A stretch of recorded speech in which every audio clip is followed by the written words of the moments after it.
Henry Gross says there's no rap without Chuck Berry. I'm John Bowden from Rock History Music. A good interview should bring you to a new place, to help you change your mind about things, to help the audience perhaps change their mind about things, because what changes our minds? Information. Here I am talking to Henry Gross. We start talking about Russian nihilism, the history of comedy, celebrity, and much more. Take a listen. We go all over the place on this one. The great seers of our time who write blogs and bow down to themselves in the mirror as they write them. They stare at themselves in the mirrors. They all say, well, people only want to hear one song. They don't have time for more than one song. Yeah, that's true. For some people. There are then people that only want to watch, whatever movie 400 times. That's me too. I just watch 2,000 movies 400 times each. But then there, like, for people that like my music, 20 songs on a CD isn't enough.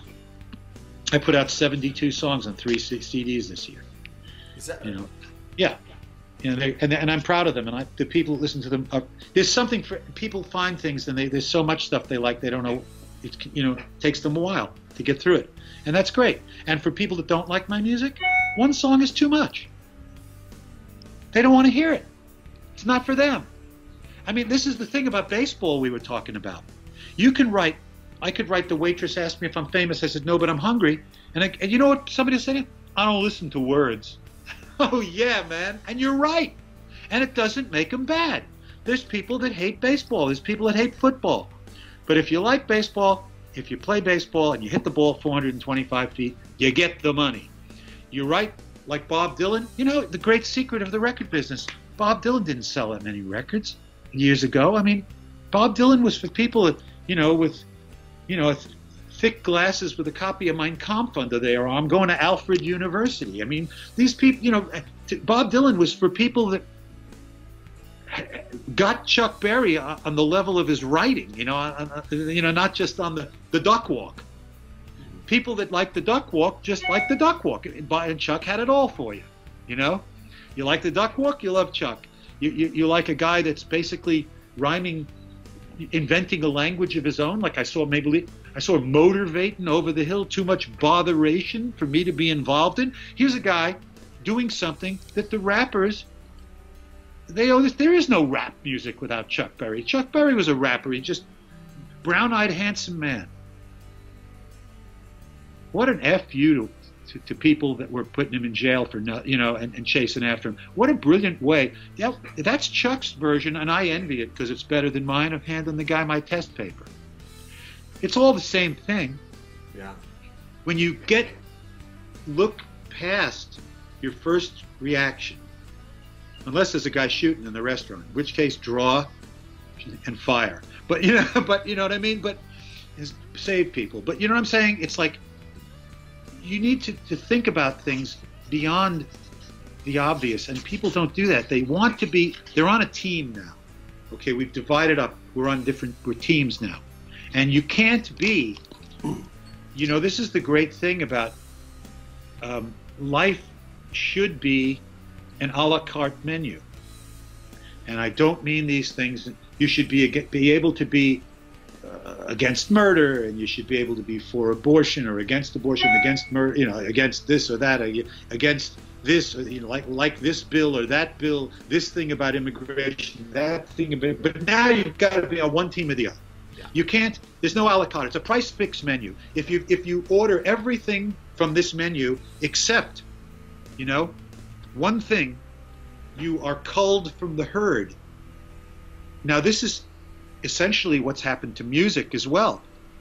There's only that stuff purveyed by, done, I suppose brilliantly. People enjoy it, and I'm not going to say anything about it. I'm not going to be my dad saying that you got to have Louis Prima and you can't have Max Martin and Dr. Luke, But I mean, that's one thing, and it's everywhere, and that's the thing. The thing that was a melange is now this bowl of water soup. It's hot water. It's a bowl of hot water, and it's because it's one size fits all. There's no half sizes. There's no wide and narrow in the sneaker. It's one size. And so, to me, this is a big problem, and it's a problem in music, and it's a problem in politics, and it's a problem in living. Everybody, as soon as you announce yourself, yeah, I mean, assumes that you put on a "Make America Great" hat again. They assume you're against abortion. They assume you're against you're this, a racist, against that. You're a racist. You're a Nazi. You're all these things. And then if you put on this other hat, they assume that you've bothered to do the research on the left to know anything about Joseph Stalin, to know anything about, what happens, what's happening and has happened. Do people espousing for nihilism know anything about the 1860s in Russia and nihilism? I'll tell you how I learned about it. When I was in Sha Na Na, I had to do a paper on it, and I was busy running around like a jackass, and someone at Yale gave me a paper on it, which I had the good sense to read before I handed it in as mine. At a fraternity file. And I handed it in, and the guy looked at me and he said, "This is an amazing paper." He said, "This is one of the greatest things I've ever read about the nihilist movement." This is at Brooklyn College. He said, "On the nihilist movement in Russia." I said, "This is phenomenal." He said, "I'm giving you a B." And I said, "Thanks. But how come?" He said, "Do you speak Russian?" I said, "No." He said, "Well, a lot of these books that you've referenced here have never been translated."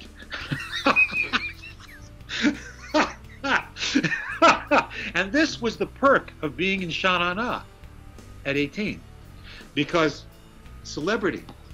So you can do all kinds of stupid stuff. Anybody else was out of there. Big trouble. Not me. Celebrity. I learned about it. So this is the world we live in. It's BS from the bottom up. Yeah. So, and sometimes that BS helps you. Sometimes the cop, he plugged me into something, and he doesn't write me a ticket for parking across the street from Blues City.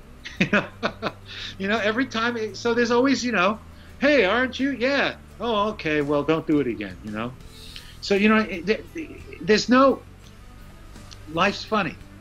We'll have more of our conversation with the great Henry Gross coming up next week. Check out some of his videos on YouTube. It's amazing. He's still got that voice. That voice that gave us Springtime Mama and Shannon. And he's a lot more than those two hits. Go back and take a listen. The guy's still got it. And go to henrygross.com. Make sure you comment on our videos, subscribe to our channel, and share our videos. I'm John Bowden. This is Rock History Music.